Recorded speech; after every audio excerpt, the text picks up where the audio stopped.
আমি আমার কথা বলি ভাই, আমি যে কয় টাকা বেতন পাই আমি মনে মনে ধারণ করেছি এর 3/1 এই মতুয়া দর্শন প্রচারের ক্ষেত্রে আমি এটা ব্যয় করব। কারণ গুরুচাঁদ ঠাকুর না থাকলে আমরা কলম ধরার সাহস পেতাম না। হরিচাঁদ ঠাকুর না থাকলে আমরা এই ভারতীয় উপমহাদেশে অস্পৃশ্য অবস্থায় থাকতাম। এই বাংলাদেশের মতুয়া আন্দোলনের যে কয়েকজন উজ্জ্বল নক্ষত্র, পরিচিতি মুখ, যারা মোটিভেশনাল স্পিক দিয়ে এই মতুয়া সমাজকে আপ্লুত করে বিপ্লবের দিকে ধাবিত করে, তাদের মধ্যে মতুয়া আশিস বাগচি অন্যতম। এই শিক্ষাবিদ আশিস বাগচি আপনাদের সামনে বক্তব্য প্রদান করবেন। তিনি মতুয়া সাহিত্য সমাজ বাংলাদেশের 1 নম্বর যুগ্ম মহাসচিব এবং পূর্ণব্রহ্ম শ্রী শ্রী হরিচাঁদ মন্দির রমনা ঢাকার যুগ্ম সাধারণ সম্পাদক। জয় হরি বল। আমার কাছে মতুয়াবাদ নেশা নামক এক আফিম, হরি আদর্শ সিগারেট, গুরু আদর্শ হিরোইন। এই আদর্শে থাকতে চাই জীবনের প্রতিটি মুহূর্ত, প্রতিদিন। আজকে বর্ণাঢ্য ঐতিহাসিক বার্ষিক সাধারণ সভা, পূর্ণব্রহ্ম শ্রী শ্রী হরিচাঁদ মন্দির শাহবাগ ঢাকা এর পরিচালনা পরিষদের আজকের এই সাধারণ সভায় উপস্থিত আছেন আমার শ্রদ্ধাভাজন সভাপতি, উপস্থিত আছেন মতুয়া সমাজের 2 নক্ষত্র ডক্টর অসীম কুমার সরকার স্যার এবং ডক্টর সুজিত বালা স্যার। ডক্টর অসীম কুমার সরকার স্যার সম্পর্কে একটি কথা বলবো। এই রমনা হরি মন্দির 2010 সালে 7ই মার্চ প্রতিষ্ঠিত হলেও 2001 সাল থেকে এর পরিকল্পনা চলছিল। যখন প্রতিষ্ঠাতা আহ্বায়ক কমিটির আহ্বায়ক কেউ নিতে চাচ্ছিলেন না, তখন ঢাকা বিশ্ববিদ্যালয়ের মেধাবী সাহসী শিক্ষক শ্রী হরিচাঁদ শিক্ষা ও সংস্কৃতি পরিষদের ছাত্রদের নিয়ে তিনি আহ্বায়কের দায়িত্ব পালন করেছিলেন এবং তার পরবর্তীতে আরেকজন সাহসী সন্তান বর্তমান কার্যকর কমিটির সভাপতি অ্যাডভোকেট কালীপদ মৃধা দাদা।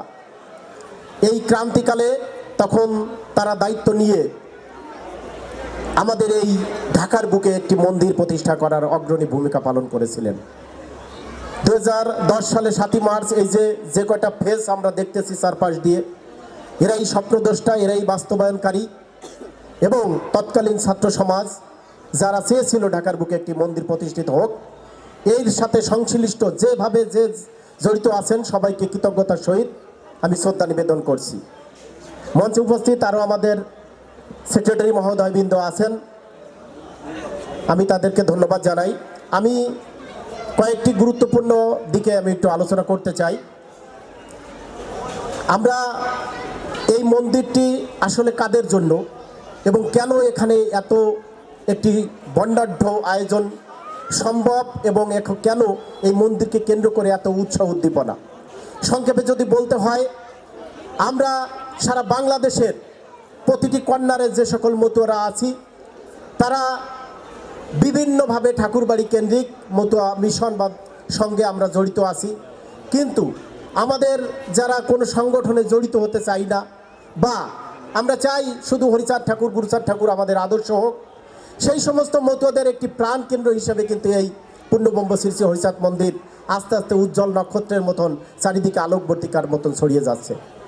আমরা দেখেছি এই মন্দির পরিচালনা কমিটি যখন হয় কিছুটা একটা বিশৃঙ্খলা তৈরি হয়েছিল, কিন্তু সেই সময় যারা প্রতিষ্ঠা কমিটির আহ্বায়ক সদস্য ছিলেন আমার বন্ধুবর শ্রী শশাঙ্ক বর, বিপুল মৌলিক, সুরেশ বিশ্বাস, আমি ছিলাম, সঞ্জয় বিশ্বাস সহ যারা সিনিয়ররা ছিলেন, তারা ওই সময় একটা স্থিতিশীল অবস্থায় এনে যেই কমিটির উপর দায়িত্ব ভার অর্পণ করেছিলেন, তারা তাদের স্বাক্ষর দেখিয়ে দিয়েছে।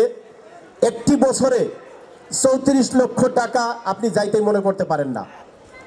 আমাদের জাতীয় বাজেট বলা হয় একটি নির্দিষ্ট অর্থ বছরে আয় ব্যয়ের যে সম্ভাব্য হিসাব, আমাদের এই আয় যে কোন রাজস্ব খাত থেকে হবে এইটাই এই মন্দিরে একটা সম্পূর্ণ অনিশ্চিতর বিষয়। সেই বিষয়টাও চিন্তা রেখে এই মন্দির পরিচালনা পরিষদ যে অক্লান্ত পরিশ্রম করেছে এবং সারা বাংলাদেশের প্রত্যেকটি কর্নারের মতো নেতৃবৃন্দদের এনে তাদের এই হিসাবটা দাখিল করেছে। আমি বিশ্বাস করি সকল মতুয়া সমাজের পক্ষ থেকে তাদেরকে আমরা একটা জোরে করতালি দিয়ে অভিনন্দন বার্তা জানিয়ে দিতে চাই। আমাদের এই আয় ব্যয়ের মধ্যে একটা 2023-25 কমিটির একটি অভিষেক অনুষ্ঠান ছিল। সেই অনুষ্ঠানটাও আপনারা ইউটিউবে দেখবেন যে বিশাল একটি বর্ণাঢ্য অনুষ্ঠান হয়েছিল। এই ঢাকার বুকে এই মন্দির যে কয়টি অনুষ্ঠান ইন্ট্রোডিউস করেছে, প্রডিউস করেছে, সেই অনুষ্ঠানগুলো মধ্যে সাড়া জাগানো একটি অনুষ্ঠান এই অভিষেক অনুষ্ঠান ছিল। আজকে যারা জাগমতুয়া সহ হরিধ্বনি পত্রিকা এবং যে সকল মিডিয়া এসেছে, আমি মনে প্রাণে বিশ্বাস করি তাদেরকে ধন্যবাদ দেওয়ার এখনই একটা সময়। তারা মতুয়া দর্শন প্রচারে এক একটি প্রতিষ্ঠান হয়ে গেছে। আপনাদের আরও কৃতজ্ঞতা জানাই দুই একটি জায়গা। আমাদের কদমবাড়ি মাদারীপুর গণেশ পাগল সেবা আশ্রম মন্দিরে বর্তমান সভাপতি, সেক্রেটারি এবং সাবেক সভাপতি এসেছেন, তাদেরকে চিরকৃতজ্ঞতা জানাই। আমাদের অক্লান্ত পরিশ্রমের মাধ্যমে সেখানে একটি হরিমন্দির প্রতিষ্ঠিত হচ্ছে, কার্যক্রম নির্মাণাধীন। আমরা তাদেরকে চিরকৃতজ্ঞতা জানাই এই মন্দির কমিটির পক্ষ থেকে। আমি মনে প্রাণে বিশ্বাস করি এই হরিমন্দির হচ্ছে একটি বস্তুগত জিনিস, আর এটার কাল্পনিক দিক হচ্ছে মতুয়া সাহিত্য সমাজ। এই মতুয়া সাহিত্য সমাজ এবং পূর্ণব্রহ্ম হরিচাঁদ এই মন্দিরটি, এই দুটি মন্দিরের পতাকা তলে আমরা এপার বাংলা ওপার বাংলা সারা পৃথিবীর মতুয়াদের একত্রিত করে আমরা এখানে এমন ধরনের এক একটি অনুষ্ঠান করব যেটা চিরস্মরণীয় হয়ে থাকবে। আমাদের এই মন্দির কমিটির প্রতি অনুরোধ করব, আগামী অর্থ বছরে বাজেট এরকম বার্ষিক সাধারণ সভার আগেই এই ঢাকার বুকে ছাত্রাবাস নামক একটি মতুয়া ক্যান্টনমেন্ট তৈরি করার একটি ভিত্তিপ্রস্তর উদ্বোধন করবেন। আমরা চারপাশে যে মতুয়ারা আছি, আমি আমার কথা বলি ভাই, আমি যে কয় টাকা বেতন পাই আমি মনে মনে ধারণ করেছি এর 3 ভাগের 1 ভাগ এই মতুয়া দর্শন প্রচারের ক্ষেত্রে আমি এটা ব্যয় করব। কারণ গুরুচাঁদ ঠাকুর না থাকলে আমরা কলম ধরার সাহস পেতাম না। হরিচাঁদ ঠাকুর না থাকলে আমরা এই ভারতীয় উপমহাদেশে অস্পৃশ্য অবস্থায় থাকতাম। সুতরাং আমি আর বেশি কথা বলতে চাই না। এই 34 লক্ষ আগামী অর্থ বছরের জন্য 1 কোটি টাকার হিসাব হয় এবং অর্থ সম্পাদককে বিশেষ ধন্যবাদ দিতেই হয়। সে বাঁধন নামক একটি রক্তের গ্রুপে কাজ করত, হরিচাঁদ শিক্ষা ও সংস্কৃতি পরিষদে গুরুত্বপূর্ণ দায়িত্ব পালন করেছে এবং স্বচ্ছতার সহিত সে তার আর্থিক বিষয়গুলো তুলে ধরেছে।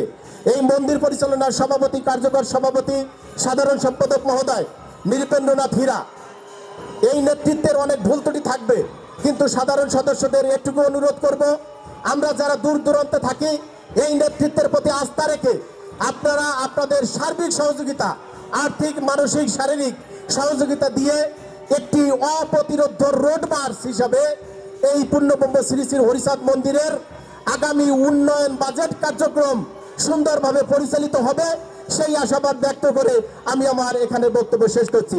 জয় হরি বল, জয় হরিচাঁদ।